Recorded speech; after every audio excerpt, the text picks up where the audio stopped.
How are you? My name is Jorge Ribeiro, and I'm here to talk about my experience about switching from 2D animator. I'm a 2D animator. I started about 1999, working in 2D commercials and doing short films and some series for some companies back in Portugal. I'm from Portugal. And I would like to share my experience, like how I developed my techniques, and I always work with clients, and clients always wanted something different. At some point they started wanting stop motion, and then they started wanting flash animation because I thought it was in, and then came to a point, okay, everybody wanted 3D animation, and I had to go to 3D animation, not because I wanted, but because everybody else wanted. I'll just show movie number one. This is very, very old stuff that I would like to show you. Hope it works. This is how I started in 1999 with doing some nice quick things. This is all I had from that time. I don't have the actual commercial. I've done tons of commercials. This is TVtel. This is not coming now from here, but it does. Well, only here from here. Well, I'll explain and I'll sing myself. This has a little bit of 3D done in 3D Max. This is all in 2D.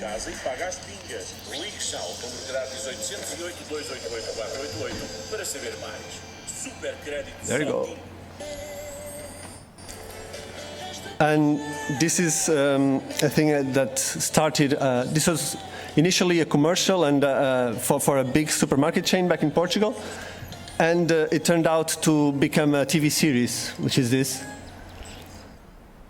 where we made 190 episodes of a minute and a half, and we had to do one a day. So it's really hard. So they don't move, actually, if you see, like, they just have these still poses. And I learned a lot. It was about a year and a half producing the one. Oh, this is not it, sorry. So I learned a lot with the pipeline. To like 5 people I had a team with 5 people, and I had to deliver like every Friday 5 episodes to the television. And how we did it was, I used to work with a script writer. I would do the storyboard, and he would script like really fast. We had like one day a week. We have to have like 5 different episodes.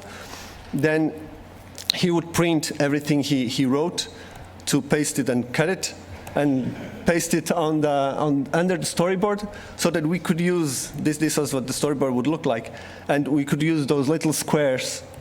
We would scan it, the whole thing, and make an animatic out of it.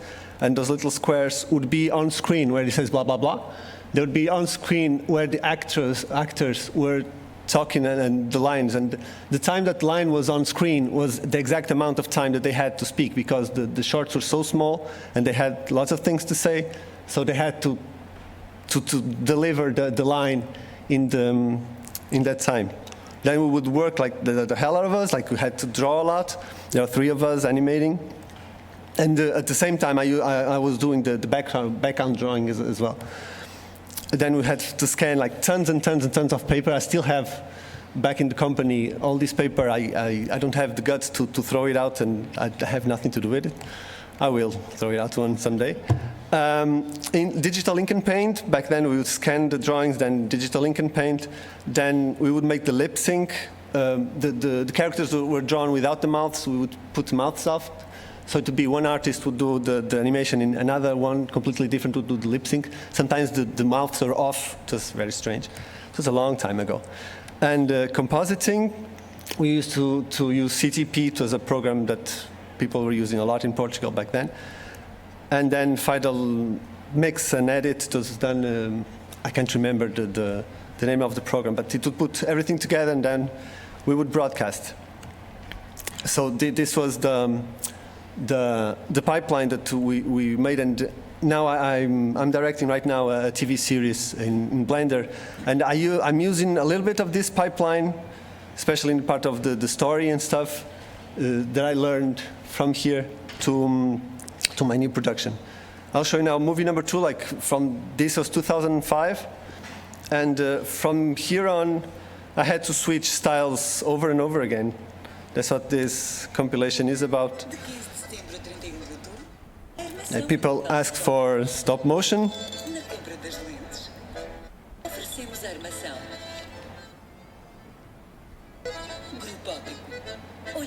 A little bit of flash there. Lots of After Effects, animation as well. Cutout was really on demand.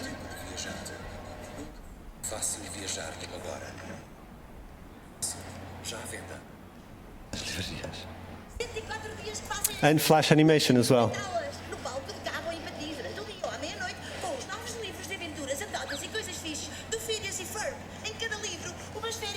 So from here we started using Blender. The next commercial was the first thing we did in Blender, which is this one. It was Blender 2.49 back then. The rigs were terrible. We didn't know how to use the program. It was something that the client really wanted. We didn't know how to do it, but we said, okay, we'll do it. And it was a pain. And after I started using Blender as a mix with After Effects and Flash, so the background is all in Blender and the drawings have been in top of it. No, it's just cracking. And we eventually made a short film only with Blender. This was the first experience we made like 100% in Blender. They're just hunting dinosaurs. And there he is.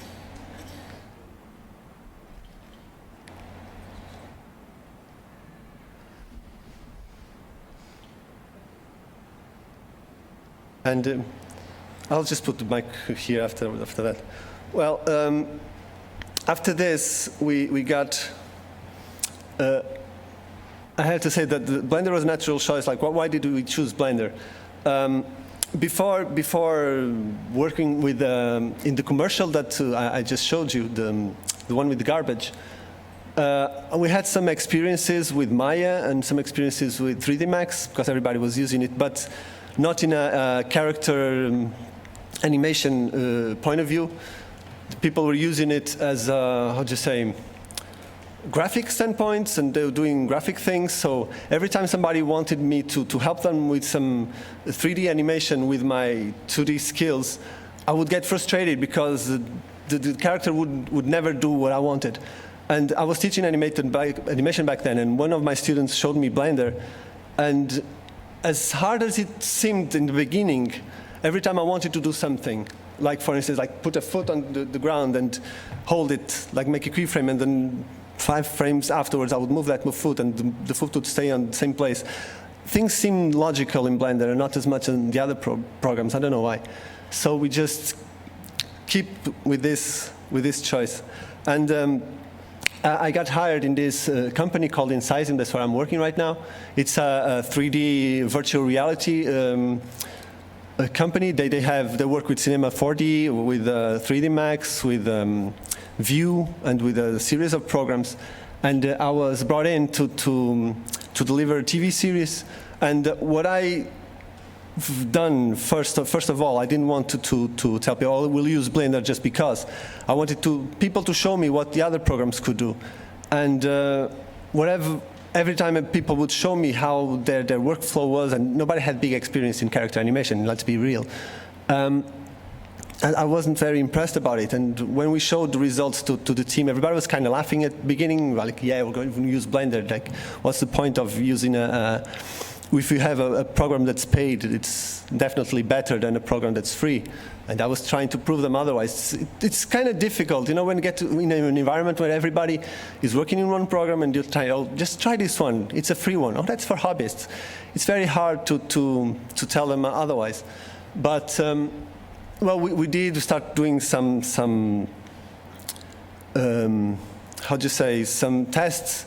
And well, the management was thrilled. It's like, oh yeah, that's really cool, a free program, let's do it. As we tried to show them some tests, I think that, well, we did the series in Blender, so we won over that competition. So the briefing was when I got in this company, the briefing was to create a TV series of 65 episodes of 2 minutes each about science. It was commissioned by this foundation. It's called the Visionarium, which is a big building with expositions. about science, and they have like 5 different parts of the exhibition: the human body, space, age and aeronautics, technology, energy and nature. And these 5 spaces of the exposition, they wanted to make one character for each, like have a mascot for each one of them. So I started showing some drawings around. They hated it all the time. It was really good. Like, oh, this is my idea. Like, we hate it. I had like a little kid in the middle, and then all the other 5 around. And they said, no, it looks like magic. It has to look like science. Magic's bad. Science is good. We have to do science. Okay, so 5 kids. What do you think? Oh no, they're too fat, too skinny, too wherever. It's terrible to work with clients. So I'll make this second. This other choice, and they're like, they liked a little bit the little ballerina. So I said, okay, let's pick up the ballerina and let's do it in 3D. I just kept developing the style of the ballerina for the other ones to make it more graphical, more cut. And as I was doing this, I was working with a 3D modeler, and we came up with this. And then they said, oh, the ballerina doesn't fit in. We love them. But okay, so let's change the bloody ballerina. So we put it bigger and stuff, and they said, oh, it looks like a man. And I said, yeah. We just scrapped the ballerina, then turn her a little bit more like the others. And I think that the whole composition was better.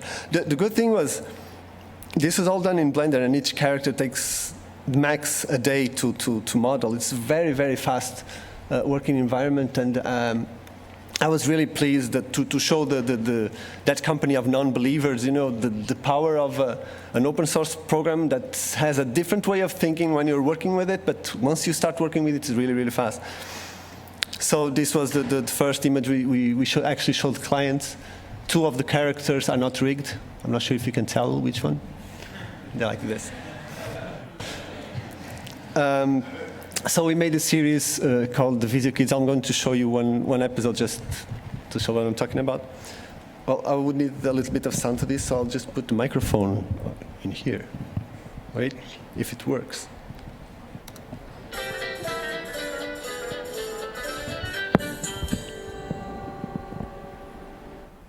24 horas no espaço! Chibit, que confusão! Olha que é importante ser organizado, especialmente se quiseres ser um astronauta. No espaço, quase não há gravidade. Por isso, se perderes um objeto, ele não cai no chão. Flutua. Mas eu não estou a brincar aos astronautas, por isso não preciso arrumar nada. Não estás, mas podias. Era super fixe. Fingíamos que éramos cientistas em missão na Estação Espacial Internacional. Anda lá! Uou, estou a voar! Ai, não consigo respirar! Claro que consegues, pateta! As naves espaciais estão equipadas com um sistema de renovação do ar, assim como um sistema de pressurização, indispensáveis à vida da tripulação. Pois, claro, eu sabia isso. E o que é que vamos fazer agora? Os astronautas começam o dia com um bom pequeno almoço. A comida já vem preparada da Terra. Alguns alimentos, como o arroz e os cereais, são liofilizados, ou seja, não têm água. Os astronautas adicionam a água na hora da refeição, antes de comer. E depois de manucar? Vamos trabalhar? Claro! Os astronautas têm um dia cheio. Observam o espaço, arranjam os satélites e fazem experiências científicas. Têm ainda de fazer exercício físico para prevenir o enfraquecimento dos músculos. Se não fizerem ginástica, quando voltarem à Terra não conseguem andar. Ei! O que é esta luz vermelha a piscar? Oh não! Abriu uma escotilha! Todo o oxigênio da nave vai ser sugado para o espaço! Eu nem vou perguntar o que aconteceu.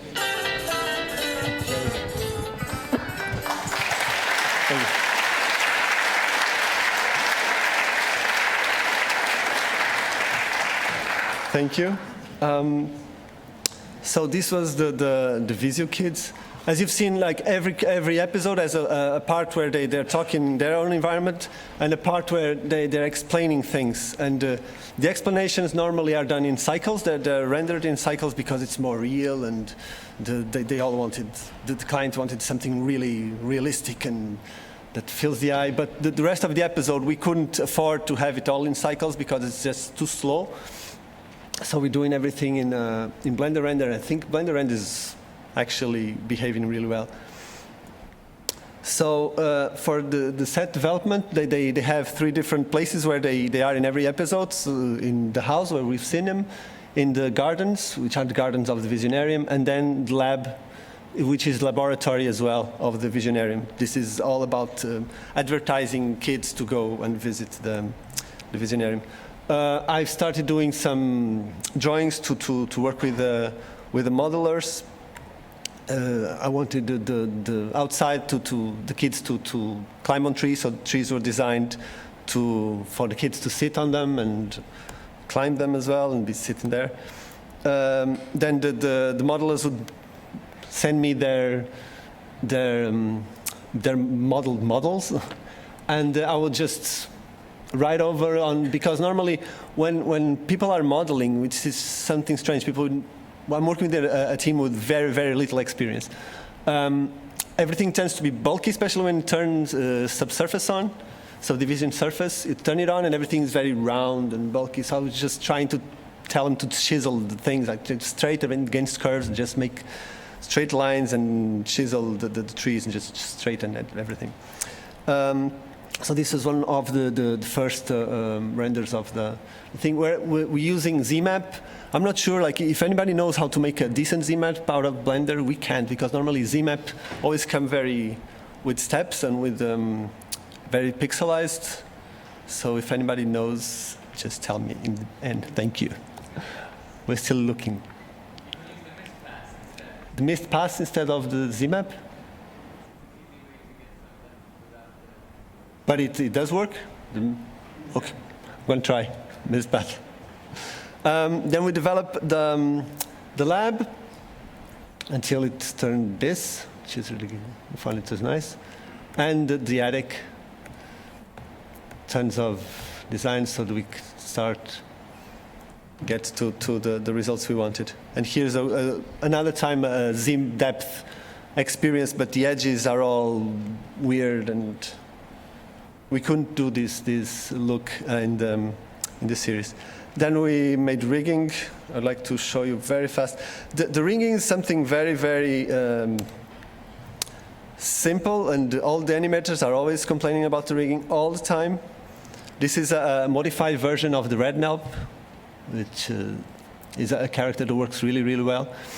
And we just took the red nelp out and just put in our characters and put an extra finger and then tons of changes. But it's not a sophisticated rig. Like every time you see those rigs from movies, and I've seen here some really amazing rigs, and this is really, really, no, we don't have any facial drivers or anything, because we didn't have the time as well.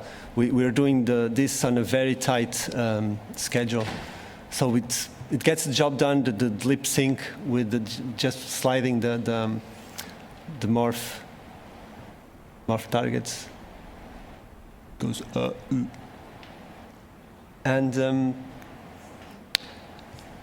after this, I can show you the number 5, which is a test of lip sync.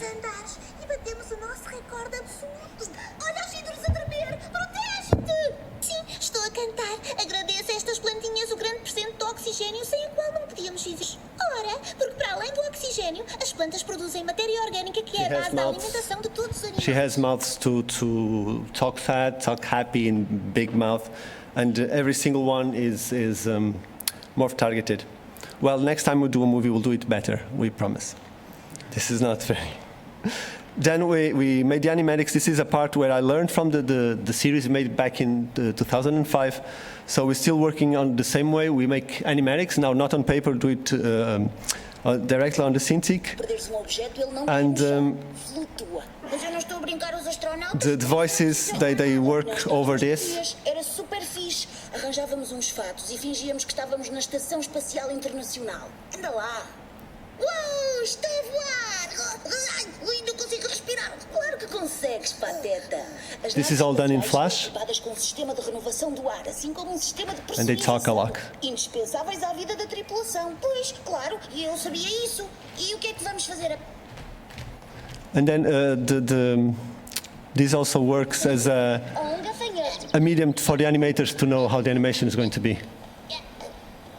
And sometimes when I do the animatics, I do the animatic, and then on a separate file, I give instructions to how the animation should go.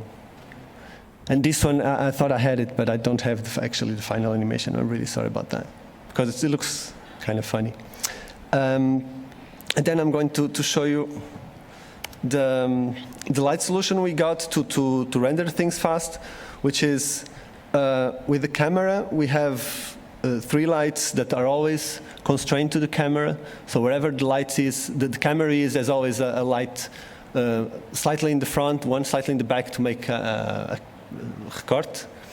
And then we have also a constraint to the characters. Some lights are constrained to the characters. This is for just the first overview when the scene is animated. We put these lights, we render it, and then we see the changes we have to do. The eyes are on a separate level, in a separate layer, so that they will never go gray. So the eyes are always bright, and because that's what everybody wants to see. It's just really bright eyes with all those little dots. So we have those little dots just walking around the characters. Wherever they go, they have little dots, little fairies in front of their eyes. And so we still have the need of a storyboard so that the animators can keep track. Each animator does a whole episode. And down here we have this customized so that they will tell the next people on the next person on the pipeline which layers have different objects. If there are different objects, we just put things here. Just this object, there's that object. This is a screen capture taken from one animator, where you can see like the animatic is always there, and they take the time the animatic comes into the Blender already with the voice. So they are hearing and they're looking at the animatic, and they just have to animate based on the emotions that you can see on the animatic. And here's a weird thing, like the characters pulling down, because down there on the right you can see like all we wanted was the hand, so you had to go like this to show the hand. Lights and textures, and this was a thing that we've made only half. The series was already half done. Things were going behind schedule because we didn't have a render farm. This is a kind of a big company, but we're a small project in a big company, so nobody cares a lot about us.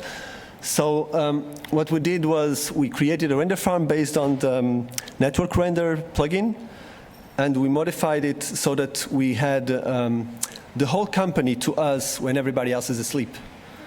So we have 30 computers used by the company during the day, not specifically for the farm. We modify NetRender, and what NetRender does now, sends a job to each computer and stores the files on a server. On the server. So we had a map drive, which is the letter R.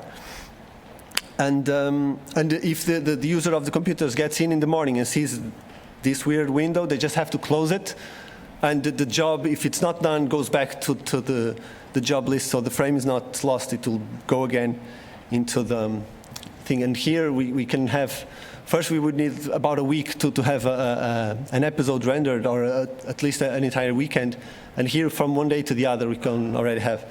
We have Windows batch controlling the slaves and start the Blender in slave modes in another computer, but we wanted to do something different in the future. So this is the network render. I'm not sure if you're familiar with it, but this part in the bottom, I think it doesn't exist. And what we've done and what we're trying to do right now is have a controller where you can boot any computer on the company, shut it down, ping it, start and close the slave. So we can just, from one point, we just say, okay, that guy just went away, just turn on his computer and start rendering on his computer. We've done this without anybody knowing, and now it's working. Everybody says it's great. It's about it. So next steps, what we're trying to develop here is thread control. So our computers have 12 threads. So if we have the network rendering working like on 2 or 3 threads, nobody will notice it, and we can still have the computers working for us 24 hours. And stop using Windows Batch, which is the program that right now it's turning on and off the programs, and try to put everything on the add-on so that it would be easier. And after that, of course, I would like to make that add-on available to the community. I'm not so sure if it will be very used if there's a lot of people in these conditions in a company with a lot of rendering power that's not using it. And then we make the, well, this has nothing to do with it, but the whole post-production do it in Final Cut. And I would like just to share really fast little things that nobody told me. And I thought it was like, oh, those dome moments, which is, first there's a simplify button. We were animating and everything was really bad and everybody's talking, oh, you should make proxies to do things. And there's a little button down, I'll show you right now. Well, everybody knows this, I know. I was probably the only one who didn't know, but I was like, ah! And I'm not even sure where it is. I think it's here. Is it? Is it in scene? Gee, which one is in? It's this one. Jesus. I'll go back to 2D animation, I know. There it is. So just click that and everything will be faster. I was like, wow.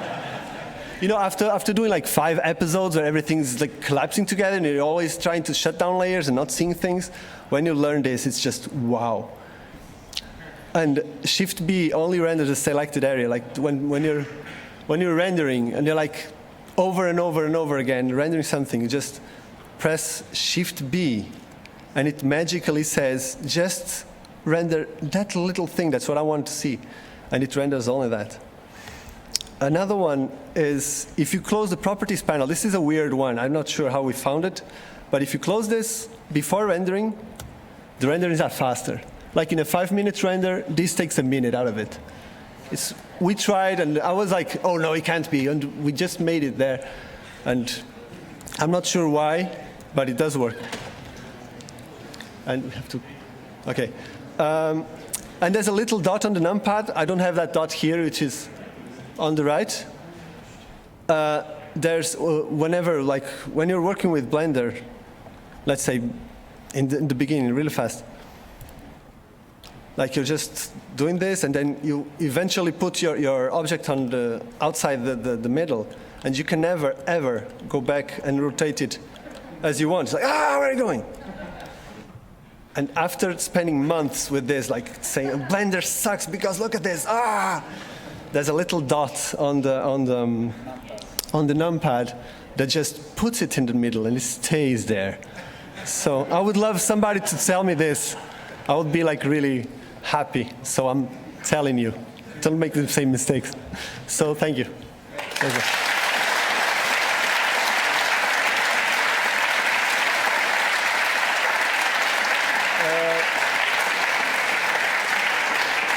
I'm not sure if there are questions. I'm not sure if anybody has a question. One up there. I'll get out of here. Yeah, have the questions going. Maybe I would ask the next speaker to start setting up the over there.